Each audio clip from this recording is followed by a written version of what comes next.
Bonjour, bienvenue à notre deuxième Reseca Account, donc une série de discussions avec les artistes de l'exposition Beyond All You Are Mine. Aujourd'hui, nous avons la chance donc d'avoir Rina Ralaivanaev, qui est un artiste plasticien, aussi penseur, si on peut dire ça comme ça, basé entre Tananarive et Berlin. Alors, Rin est d'abord un ami, je pense que c'est important de le préciser. Pour ma part, je pense que Rin est un des artistes, si on peut dire ça comme ça, malgaches les plus conceptuels aujourd'hui, avec des engagements à la fois dans un ordre, on va dire, plutôt de l'ordre de l'émotion, mais aussi de l'ordre politique.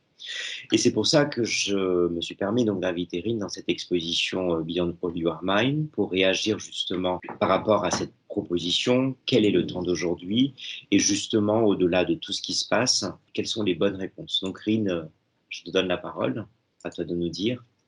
Quelle serait la bonne réponse par rapport au contexte d'aujourd'hui? Je pense que c'est un contexte qui demande qu'on se donne le temps de regarder les choses, de regarder ce qui se passe et aussi d'essayer d'élaborer des réponses qui soient des approches nouvelles, des approches qui apportent disons, une ouverture vers d'autres pistes de réponse. C'est une approche qui soit toujours interdisciplinaire, pluridisciplinaire, c'est-à-dire mélanger les choses, essayer de croiser des choses, que ce soit des gens, que ce soit des médiums, que ce soit des disciplines, que ce soit des pensées, qui peuvent être des choses contradictoires, qui peuvent être des choses auxquelles on n'accorde pas de l'importance, mais il faut savoir les replacer dans le contexte parce que c'est cette, disons, diversité qui fait qu'on arrive à avancer. Parce que je pense que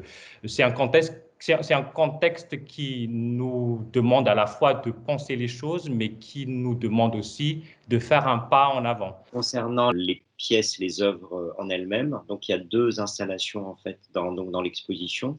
La première est une série donc de photos et la deuxième est une installation d'ailleurs assez, on va dire assez importante parce qu'elle envahit quasiment la moitié de l'espace où tu travailles à la fois sur le paysage, l'eau, la réflexion. Si tu peux nous en parler un tout petit peu.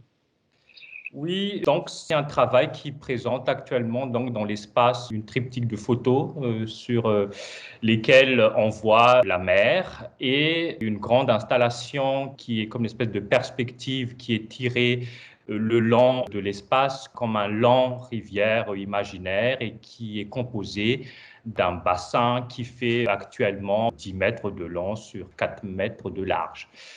Donc voilà, moi ce que j'aimerais peut-être préciser par rapport à ce travail, c'est que il y a l'eau qui est un élément qui revient souvent dans mon travail. Dans les images que j'ai travaillées auparavant, l'eau est associée, disons, à cette image du temps qui coule et qui nous échappe. L'eau est associée aussi au présent, que je dirais, qui nous éclabousse.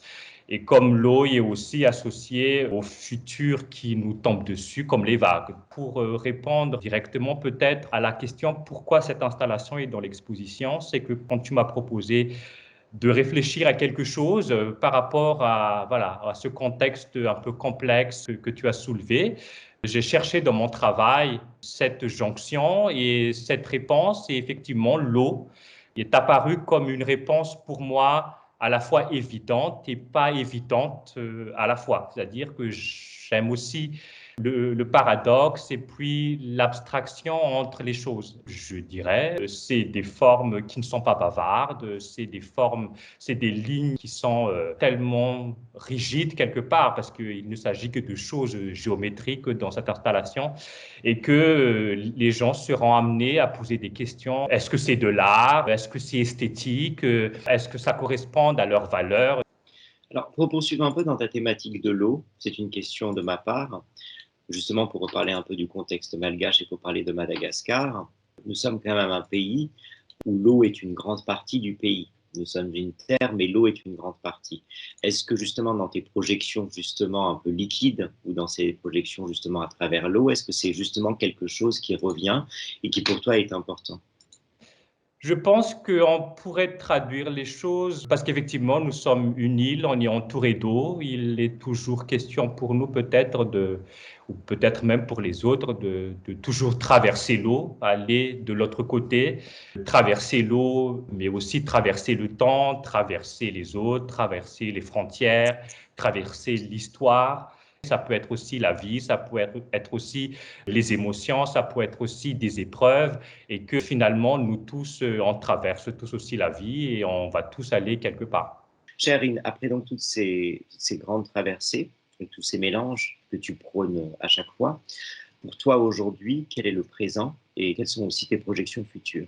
Je pense que le présent, on peut le résumer, si tu veux, à l'envie d'expérimenter des choses, à l'envie d'explorer d'autres pistes, de ne pas, disons, être limité par le contexte, ni le présent lui-même, ni ce qu'il y a autour, mais essayer de chercher d'autres choses ailleurs, d'expérimenter des choses, de croiser, de mélanger. Et ça pourrait être effectivement une réponse au futur. De toute façon, le futur, c'est toujours quelque chose qu'on ne peut pas maîtriser. Donc, essayons de maîtriser le présent bien, avec des prises de risques, avec cette énergie de vouloir explorer d'autres pistes et le futur se présentera comme il se présentera à partir de cette propre conviction par rapport au présent.